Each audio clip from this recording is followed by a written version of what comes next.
Hey guys, back with another video. I decided to do something, I don't know, pretty different this time. I'm not doing any video game characters per se, but I'm gonna do some Fullmetal Alchemist stuff. Yeah, I watched the show like last year and I thought it was freaking amazing, and I loved everything about it. The story, the characters, how funny it was, everything. So yeah, I decided to do probably a small little tutorial on it. It might be broken up into 3 parts, like the Mega Man and some of the other stuff I've been doing. But yeah, so we're gonna take this from you know, a small little sketch into a full-fledged done illustration. So without further ado, let's get into it. Alright, so basically what I'm doing is setting up the composition. I'm trying to find basically the rule of thirds, but for this one I'm gonna do it's pretty much gonna be centered piece, and well, the main characters are gonna be like lined up in the center, and there's gonna be a vertical rule of thirds going on. So as of right now, you know, I'm just basically setting up my reference images. I can't remember how to draw them out of my head per se, so you know, I got a couple of helper images to help me keep going.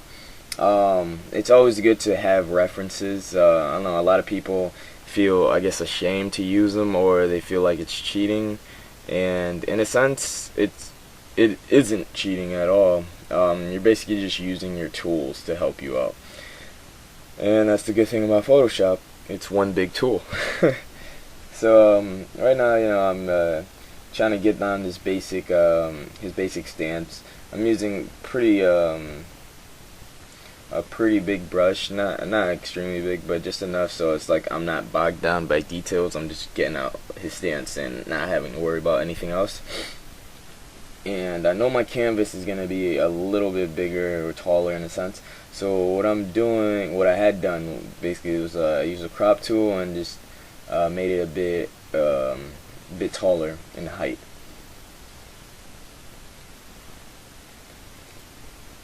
So yeah, I'm basically flipping back and forth trying to find some good references. I'm just trying to keep this idea fresh in my mind. What I'm doing, since this is kind of like the spur of the moment type thing, I didn't really plan it out, and I just had basically a small little idea of what I wanted in my mind. So the faster you could sketch it out roughly in on the canvas, then the better, the more energy that will be there. At least that happens to me. You know, if I can sketch out his pose, how I see it in my head really quickly and get it down, then I can always go back in and do the details. What I'm really focused on is composition as much, and the gesture of himself, and trying to stay true to the character.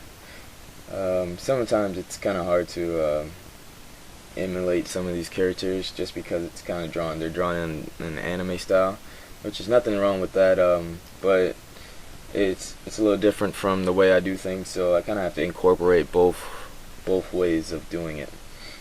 Just like my other videos, when I'm done with the rough, I use the opacity on the layer and lower it down to about like 33, 35, whatever seems fit, and then I make a new layer on top of that and I go in with some more detail.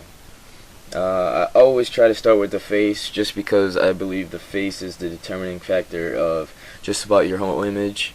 When you're doing stuff like these, especially characters or anything that really has a face in it, it could be creatures, whatever, it doesn't matter. But anything that really has a face in it, your eyes tend to go to that face first and foremost. And if you're trying to do fan art like I am here, the face is obviously the most important, just because you want people to identify who your character is, and you want them to know that you're actually doing this fan art of this character. You don't want anybody guessing.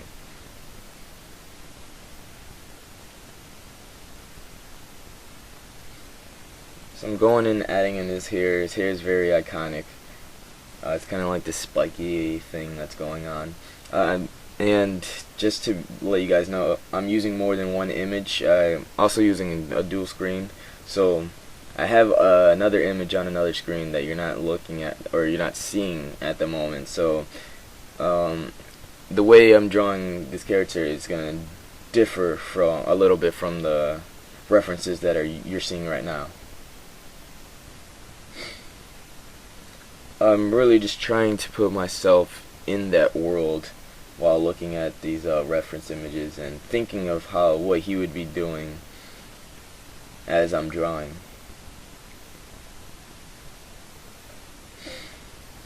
Going back into fundamentals, I don't really talk a lot about those in my videos, just because if I were to explain them, I would not be able to finish. It would be longer than 20-minute long. So, and to say I'm honestly, I'm not like the greatest guy in fundamentals, and that's why I do practice them every day. But I believe I have a good enough knowledge that I can pass it on to some people.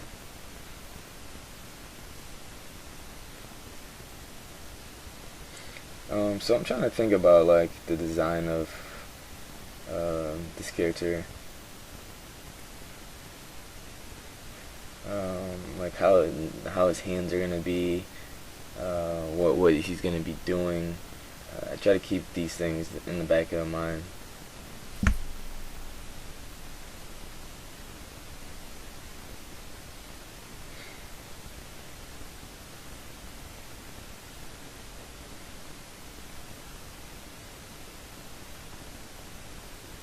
And one thing to note, that even with this second form of line drawing, nothing is definite.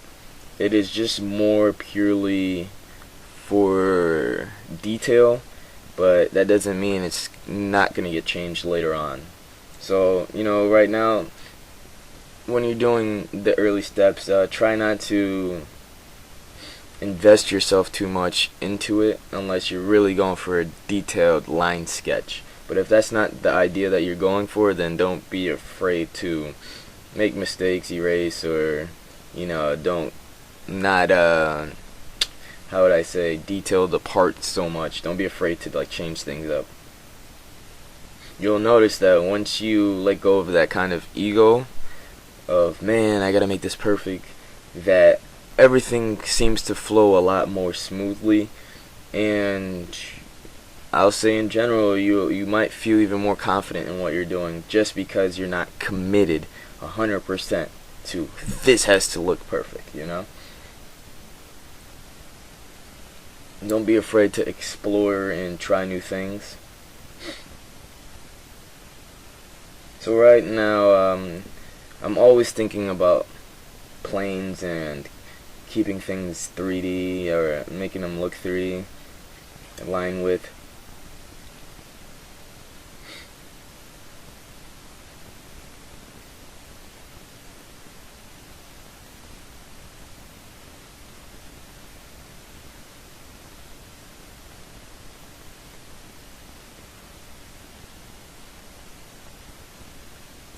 So as I'm doing these, I'm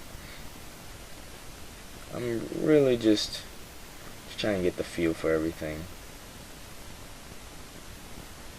I guess I can touch on the topic of music and listening to music and not listening to anything while you're working. There's a good debate on that. For me personally, I like working with music while I do some while I art, I guess. Yeah, I don't know. It just makes me feel more energized and into what I'm doing. I kind of feel as if sometimes silence is a little too much. It's kind of like I don't know how to describe it. It just seems a little awkward. That doesn't mean I can't work in silence, but I'd rather not work in silence just because of that.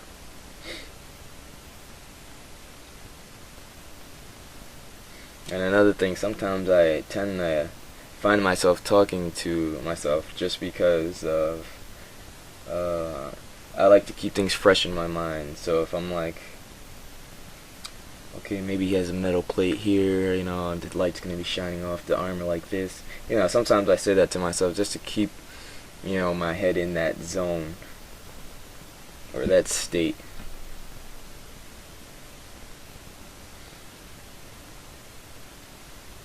And so as you can see, it's coming along now. Now I'm trying to really figure out, I want him to have like that flowing red cloak that he normally wears. I think for some reason I love cloth in images. I like flowing cloth in images just because it further adds to realism, but it gives it this feeling of just motion. Everything's like in this like spiritual, like how would I say, just like everything's like just floating spiritually. I don't know, that it gives me that feeling. So in a lot of my stuff I like to incorporate cloth flowing, and since he normally wears a red cloth and it flows a lot, why not add it?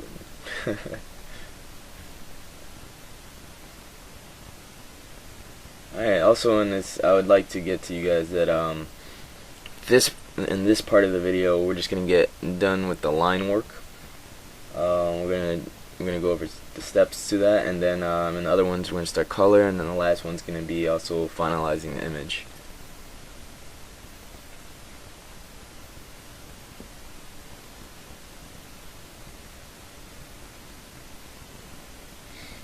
Alright, so what I'm gonna do with this is I'm not adding color, I'm just adding like a grayscale. I'm just setting a basis for the color right now. You know, I'm setting the mood, and I'm setting basically the values of the overall image. So obviously what I did was instead of a white background, I changed it to like kind of this neutral gray. You can go as bright or as dark as you want, depending on the mood that you're trying to portray.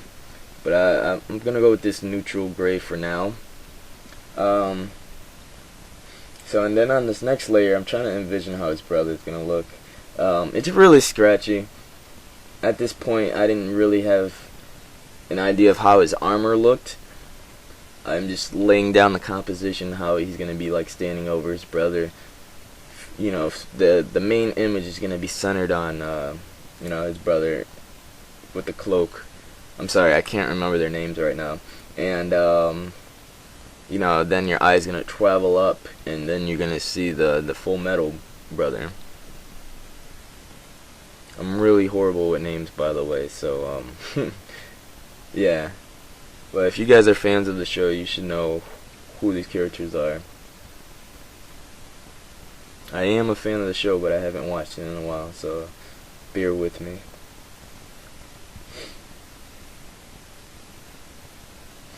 I always thought that it was cool that, you know, like that the brother was stuck in this armor suit, and he's like a gentle giant type of guy in a sense, but they still kick ass. But I wanted to show that, you know, even though this brother is like powerful, the one with the cloak, that he has another brother that's just like standing over him, you know, grilling at you, and you don't notice him until later. And that's what I wanted to get across with this one.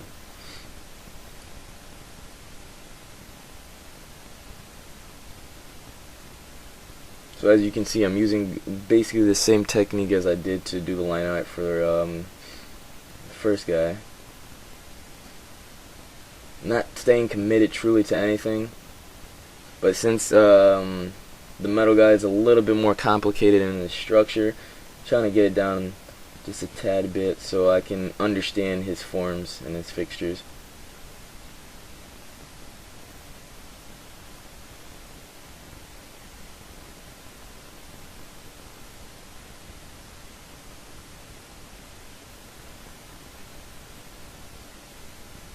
One thing I would like to note that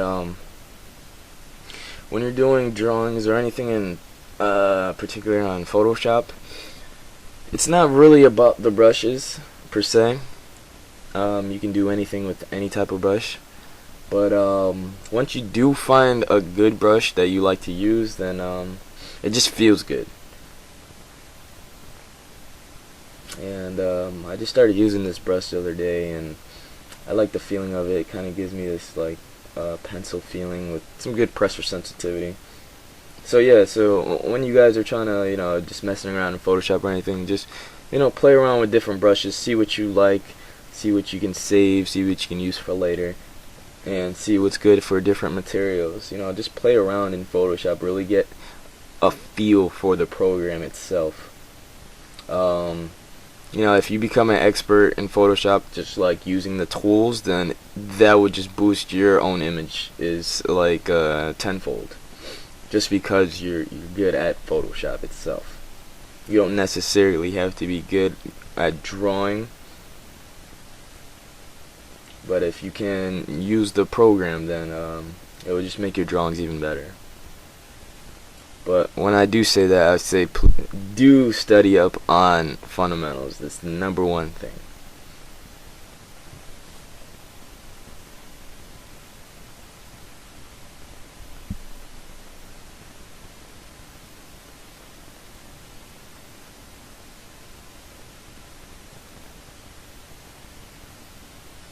Yeah, I'm having trouble with this last arm. I kind of want him to be like in this like mid-stride kind of walk thing, so one hand's coming forward and one hand is kind of behind him. So I'm basically trying to find the right gesture for him. So flipping the canvas left and right using that function is a really great tool for not only finding mistakes, but finding, I would say basically mistakes, and how the flow of the image works. Because once you flip that image, it's like looking at it with a new set of eyes.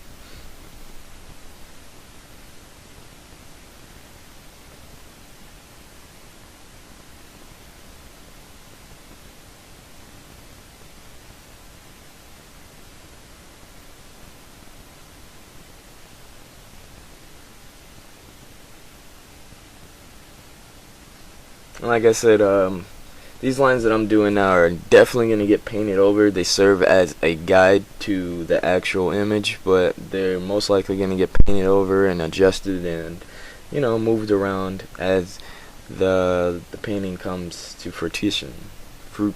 There we go.